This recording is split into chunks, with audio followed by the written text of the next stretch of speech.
ikukumpara po si BBM at si VP Sara, sa tingin niyo po, sino po yung mas epektibo po sa loob ng 4 na taon, yung pamumuno? Siguro po yung si BBM kasi si Sara wala naman siya di naman siya ata kumikilos.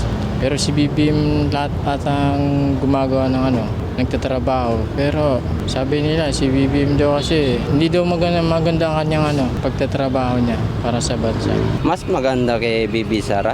Siyempre, kahit ano yung binabato sa kanila, alam naman natin na hindi mga totoo yung sinasabi nila kay Bibi Sara. Saka isa pa, pag taga Mindanao, solid Duterte yan. Hindi ko din sure siguro kasi hindi pa naman natatry si BP Sara. Kung talagang kaya niyan, malalaman natin. Kasi, kumbaga, hindi pa ramdam kasi yung panunungkulan niya dahil nakakaarang Kasi kung para sa akin, kung magkakaroon tayo ng presidente, dapat wala na. Wala nang botohan. Wala nang magboboto. Useless. Bilang ama ng bayan, di ba? Siya dapat yung namumuno, hindi yung namumuno para magkaroon ng korupsyon. Mas gusto ko si Sara. Bakit ma?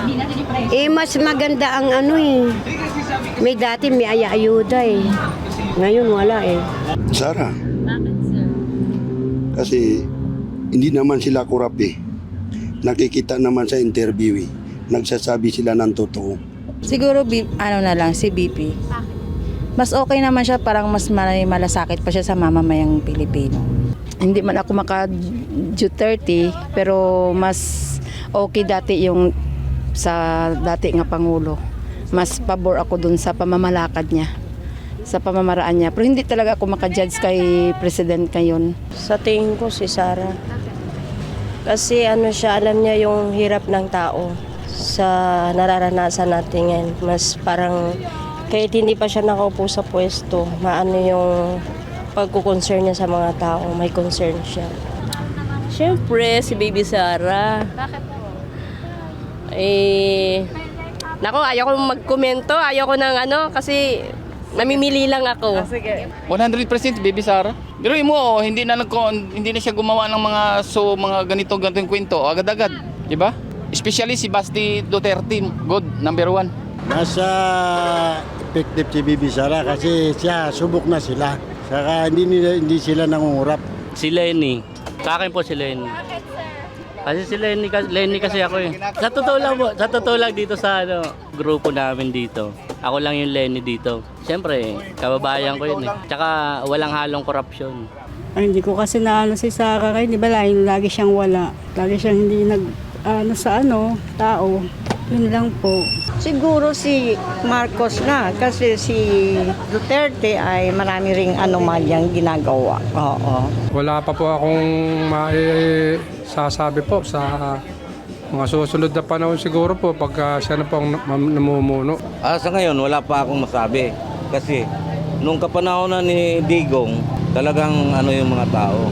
Ngayon, kita mo maraming huldapan, maraming pinapatay, mga bata, bumabaril, walang disiplina yung mga batas natin. Yun pang nakapatay, yun pang ikuhanuhin nila.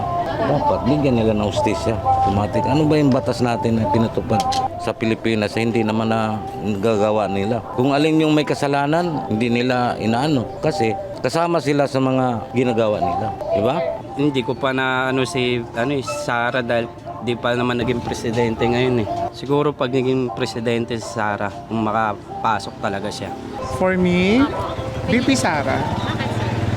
Kasi strong leadership Kung sa'yo mong Duterte kasi iba Hindi ko masasabing mas effective si BP Sara kasi sa kalagayan niya ngayon, halos parang hindi siya makagalaw. Pero tumutulong din naman siya. Tingin ko pantay lang sila. Siguro dahil marami siyang kalaban sa ngayon, hindi siya masyadong makagalaw. Ang dami niyang kaso na kinakaharap. Yung president naman natin, kumikilos naman siya, pero yung mga pagbibigay ng ayuda, hindi kasi sapat yun Kailangan bigyan niya ng pansin yung tungkol sa flood control. Yun.